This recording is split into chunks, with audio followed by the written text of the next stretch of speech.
E eles descobriram que líderes isolados são líderes que estão a caminho de sua queda.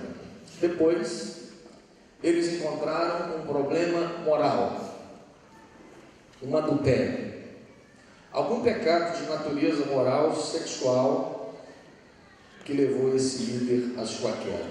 E, em último lugar, eles identificaram que uma das marcas principais desses líderes que estavam caindo era o abuso da sua autoridade.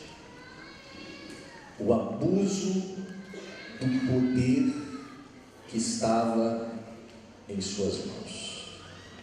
Eu queria falar um pouquinho sobre esse abuso de poder, o abuso da autoridade. Porque se esse abuso espiritual é o pecado que em grande parte antecede a queda de muitos líderes, também é um comportamento que pode causar feridas que podem levar anos para serem curadas. Feridas que vão produzir estragos dos mais profundos. Não é à toa que Pedro, quando escreveu a sua carta à igreja, ele disse que aqueles pastores, aqueles presbíteros, Pedro disse: rogo, pois, aos presbíteros, aos líderes, que há entre vós, presbíteros como eu, pastores como eu, pastoreai, liderai o rebanho de Deus. Agora, fuja dessas três motivações. Primeiro, não faça como um peso. Se é peso, questione por que está sendo peso. Talvez você esteja no lugar errado. Segundo, não faça motivado por sorte da ganância. A motivação não pode ser financeira. Não exerça o seu chamado pensando em ganhar dinheiro, em enriquecer. E em terceiro lugar, não exerça o teu chamado dominando pessoas. Não sejam dominadores dos que vos foram confiados. Antes, torne-se para essas pessoas exemplos do rebanho, e assim o Supremo Pastor, quando se manifestar, ele vai premiar, ele vai galardoar a vida de cada um de vocês. Eu penso que nos dias atuais, mais ou menos há 20 anos atrás, quando eu comecei a estudar, eu era novo convertido, e eu recebi um livro na área de libertação. Sou um pastor de origem presbiteriana, fui pastor da igreja presbiteriana, mas há muitos anos, há 20 anos atrás, em 92, nós começamos a ver as manifestações demoníacas. Os demônios tomavam as pessoas faziam todas aquelas estripulias. Essas manifestações evidentemente continuam acontecendo nos dias de hoje, mas a impressão que eu tenho é que a estratégia do diabo está mudando. Eu continuo fazendo as mesmas viagens como fazia desde 94, quase toda semana indo a algum lugar. Mas a impressão é que a estratégia do diabo está mudando. E eu acredito que uma das estratégias de Satanás para possuir, para agir na vida de pessoas, para machucar, para demonizar uma igreja e uma liderança é através do abuso. É uma forma sutil, é uma forma não convencional, é uma ação que vem revestida de roupagem cristã, que vem carregada de versículos bíblicos tomados de modo isolado, e que vai causar profundos problemas na vida de uma igreja e na vida de uma liderança. É verdade que a premissa da autoridade é bíblica, é salutar. O princípio da autoridade é um legado de Deus. Por exemplo, você e eu nascemos já debaixo de uma autoridade. Você já nasce e já tem seus pais. Você já tem um pai e uma mãe que te pegam no colo, que te levam para casa. Você já está debaixo de uma autoridade. Todos nós temos autoridade. Se você sair daqui ali num barzinho, numa lanchonete, numa pizzaria, você chega lá e você tem alguém que é autoridade. A pessoa que está do outro lado do balcão é uma autoridade. Ela pode decidir te servir ou não. Você pode ser a maior autoridade, mas você chega lá, você já está num outro contexto de autoridade. Todos nós estamos cercados de autoridade. O princípio da autoridade é encontrado no casamento, na família, na igreja, na sociedade, em todos os contextos. A cadeia da autoridade foi estabelecido por Deus com o objetivo de organizar, proteger e viabilizar uma administração efetiva. Sem uma cadeia de autoridade, seríamos uma multidão de pessoas vivendo desordenadamente. O pior sistema de governo é ainda menos pior do que governo algum. O problema, a questão, é que, dada a premissa da autoridade, alguns de nós vamos desenvolver, diante dessa autoridade, uma postura positiva, lícita e salutar e coerente com as Escrituras. Outros, imbuídos e investidos dessa autoridade, vão exercê-la de modo negativo, ilícito, doentio e anticristão. O grande teólogo Martin Lloyd Jones diz que o diabo é o pai dos extremos. Satanás é extremista. Se a rebelião é um problema, que é um extremo, o abuso desse poder é um outro extremo que vai adoecer. Bom, eu quero então definir o que é abuso espiritual.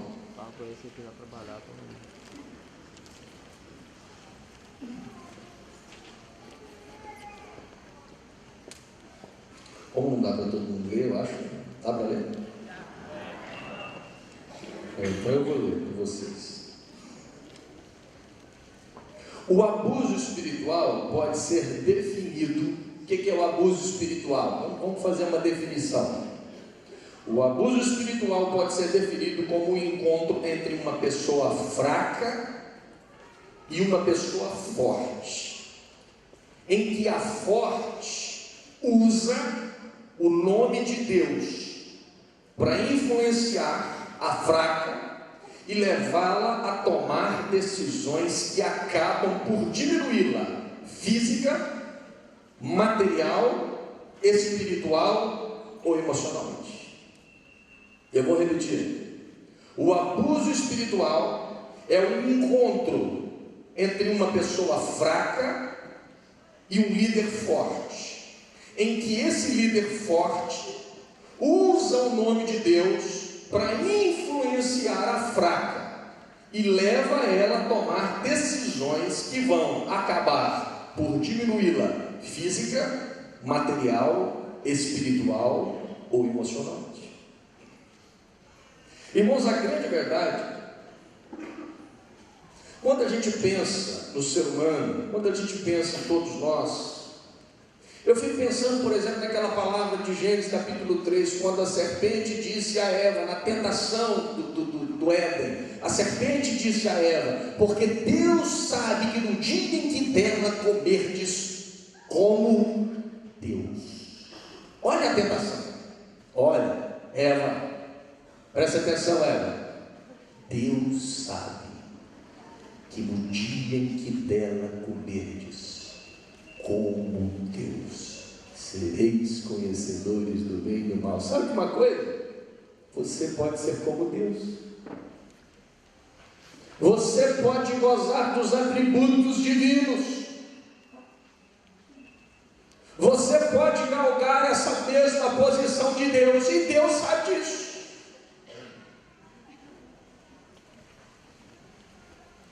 E veja que a grande cilada de Satanás foi a mesma em que ele caiu. Está em Ezequiel 28, Isaías 14, que ele diz: eu vou subir ao céu, acima das mais altas nuvens e estrelas, e eu serei semelhante ao Altíssimo. Eu serei Deus. E Satanás diz para Eva: Deus sabe que você pode ser como Deus. E deixa eu dizer uma coisa para os irmãos: todo ser humano, filho de Adão e Eva, a partir da queda, tem esse desejo oculto, latente, de ser Deus, de querer tomar o lugar de Deus, de querer ser Deus na vida das pessoas.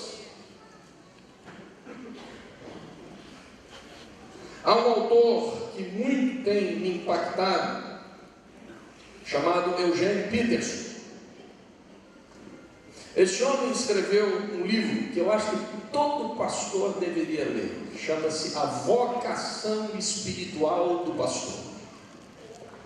E Eugene Peterson fala nesse livro que o pastor, o líder, principalmente o pastor, ele caminha muito próximo deste senso de divindade. Ele diz que é necessário que haja líderes, mas ai daqueles que se tornam líderes. Uma coisa curiosa, diz Peterson, acontece quando experimentamos Deus. Repare, preste atenção nisso. Uma coisa curiosa acontece quando experimentamos Deus. Ela aconteceu pela primeira vez no Jardim do Éden e continua acontecendo. A experiência com Deus, o êxtase, a totalidade dele, é acompanhada por uma tentação de reproduzir a experiência como Deus. O gosto por Deus torna-se numa ambição de tornar-se Deus. O ser amado por Deus é distorcido a ponto de se tornar uma cobiça de agir como Deus. Vislumbro um mundo onde Deus está no controle e acho que também posso controlar. Peterson continua falando aos pastores. Além disso, os pastores têm a seu dispor uma plateia substancial diante da qual devem agir de modo semelhante a Deus. Diferente de outras tentações, esta é quase puramente espiritual e comumente recebe reforço social. Se nós pregarmos a palavra de Deus por muito tempo e com frequência, repare como isso é grave. Se nós pregarmos a palavra de Deus por muito tempo e com frequência, não é necessário um grande salto da imaginação para assumirmos a postura típica do Deus que está pregando a palavra.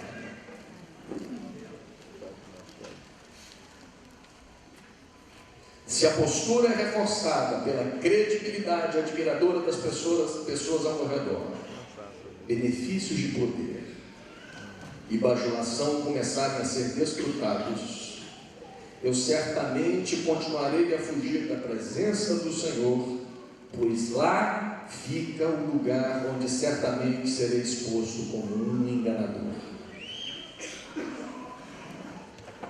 É interessante,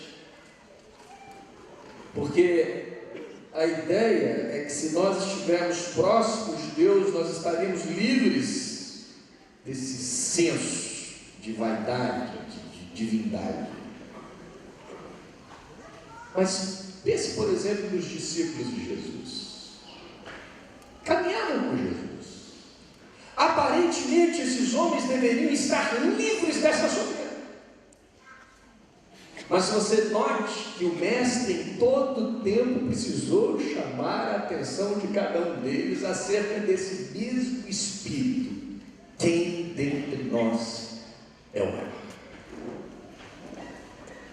Quem dentre nós é o maior? quem dentre nós vai mandar? Quem dentre nós vai dominar? Quem de nós? Quem de nós? João e Tiago, certa feita, chegam a Jesus e diz: quando estiveres diante da tua glória, coloca um de nós à tua direita e outro à tua esquerda. Veja que mesmo esses homens caminhando lado a lado com Jesus, eles não estavam livres desse mesmo espírito que derrubou Lúcifer, que derrubou Adão e Eva e que tem derrubado pastores, líderes, professores. A experiência com Deus é acompanhada por uma tentação de reproduzi-la como Deus. Isso é o profundamente complexo e estranho. Evidentemente que o abuso não nasce com cara de monstro. Pode iniciar-se com um relacionamento mais íntimo entre o líder e o fiel. No início, uma verdadeira amizade, mas com o tempo, o abuso vai assumindo a sua fisionomia grotesca em meio ao terreno fértil da carência e da vulnerabilidade. Bom, vamos falar um pouco do perfil do abusado. Quem são as pessoas abusadas?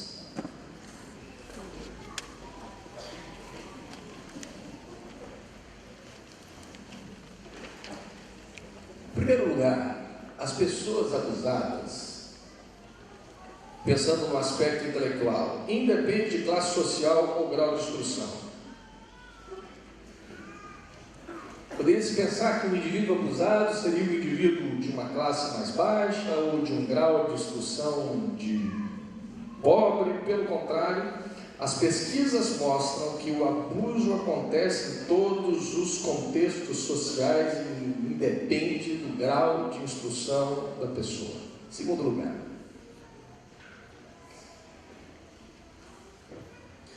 o aspecto espiritual. No aspecto espiritual, a primeira marca é que o indivíduo que normalmente está sujeito ao abuso, ele tem uma fé genuína. Ele é sincero na sua fé. O segundo problema é que o indivíduo mais suscetível ao abuso é aquele indivíduo que normalmente tem pouco conhecimento das Escrituras. É o chamado analfabeto bíblico. Ele conhece pouco a Bíblia. Quanto menos conhecer a Bíblia, mais exposto ao abuso. Terceiro, do ponto de vista espiritual, a terceira coisa que favorece ao abuso é que todos nós aqui somos produtos de uma cultura religiosa acostumada a intermediários espirituais.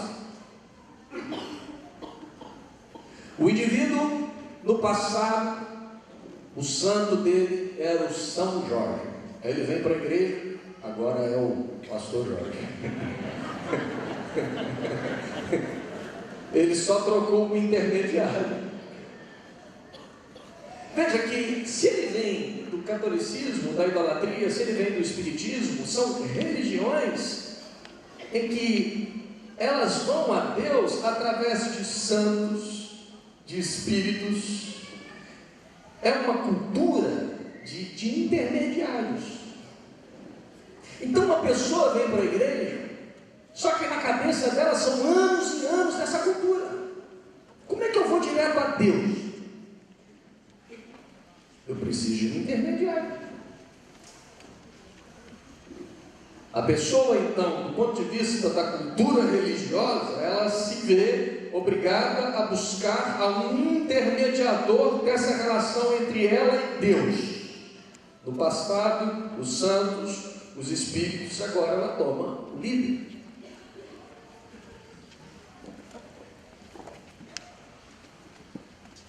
O aspecto familiar.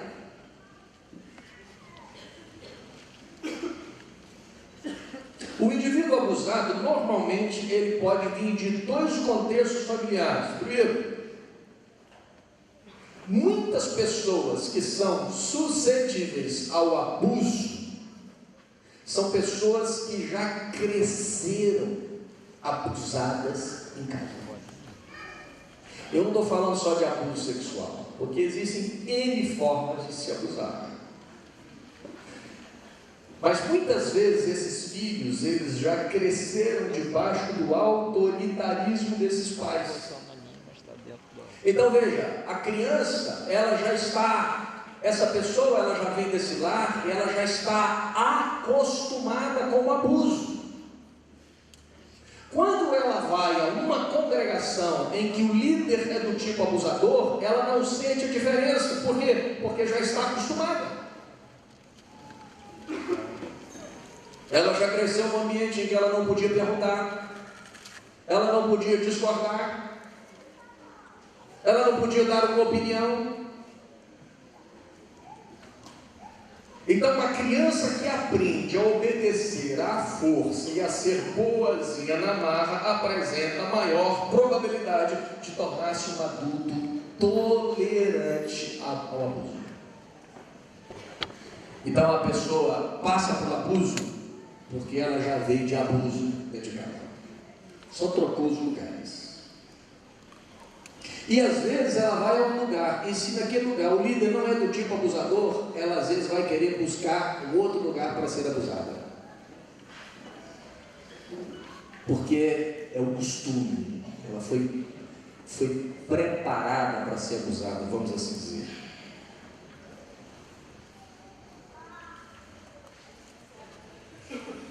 Uma outra questão familiar é a omissão paterna.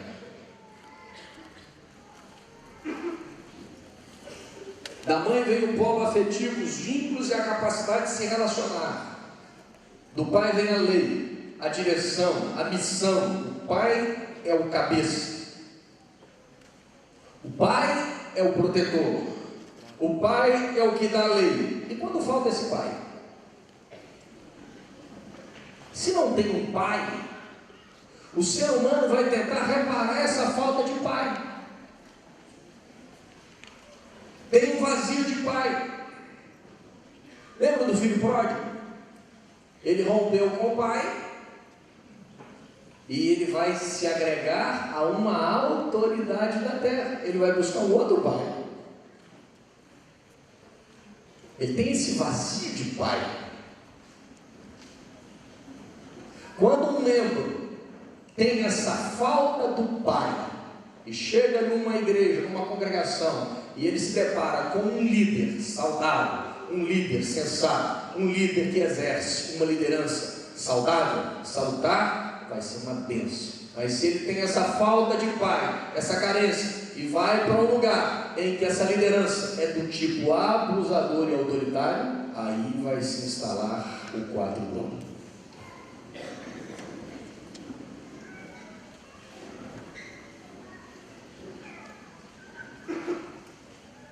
Porque esse indivíduo ele vai buscar esse pai, ele vai encontrar uma liderança que vai controlá-lo, porque ele tem essa fome, esse desejo de ter alguém que dê a ele a lei.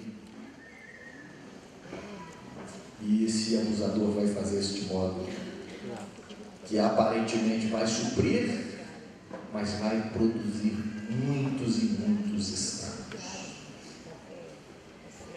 No aspecto emocional, o indivíduo abusado, ele teme assumir responsabilidades. O indivíduo abusado, ele teme assumir responsabilidades, ele quer transferir a sua responsabilidade, as suas decisões para as pessoas, para o líder. Então assim, olha, ele não quer decidir, ele não quer resolver. E por outro lado, ele tem alguém que quer resolver tudo. Então junta a fome com a vontade de comer. Eu não sei decidir minha vida, decida você por mim. Então é uma relação de complementariedade, é uma relação de dependência, em que um quer depender e o outro quer ser dependido, né? Um quer depender e o outro quer dominar. Então, não sabe assumir responsabilidade. É um sujeito também, como já disse, em segundo lugar, suscetível à dependência emocional. É aquela pessoa que precisa de alguém que diga a ela o que ela precisa fazer. O indivíduo abusado, ele precisa de alguém que diga a ele o que ele tem que fazer, como ele tem que andar, como ele tem que se relacionar, tudo.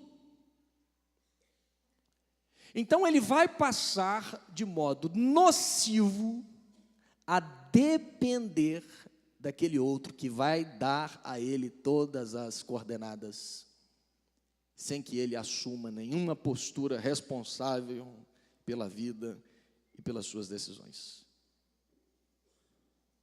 E a terceira coisa do aspecto emocional é que essa pessoa, o perfil do abusado, o perfil do indivíduo tendente a ser abusado, é que ele está predisposto ao ciclo do abuso. Normalmente, se teve um pai abusador, tende a casar com um marido abusador. Tende a ir para uma igreja de um líder abusador. Tende a ir para um trabalho onde aquele chefe vai abusar dele. Então, o indivíduo é como se ele tivesse um imã. Eu acredito que isso tenha, evidentemente, aspectos espirituais, aspectos emocionais e aspectos demoníacos. Por exemplo, quando a gente vê essas lutas, esses lutadores de MMA, de UFC, de boxe, quando aquele oponente consegue abrir o supercílio de alguém, ou ele consegue acertar aqui na perna, e ele consegue ver que ali ele estabeleceu um lugar de dor, ele vai bater naquele mesmo lugar.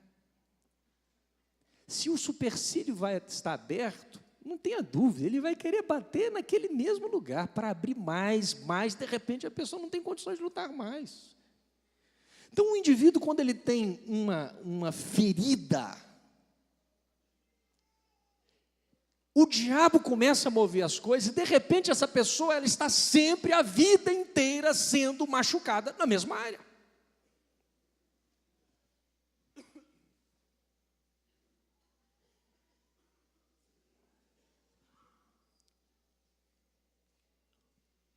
O perfil do abusador. Vamos ver as características do abusador. Em primeiro lugar, o abusador raramente tem a consciência, olha bem, gente, presta atenção, ele raramente tem a consciência ou a intenção de ferir. Não tem a consciência de que está machucando.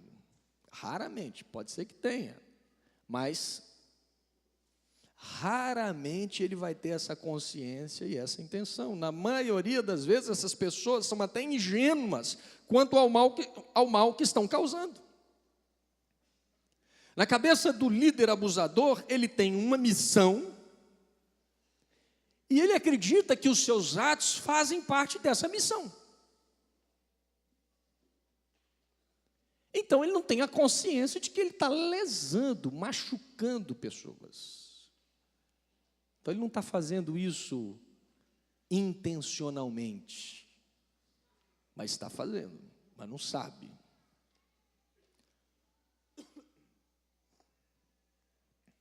Segunda característica do abusador.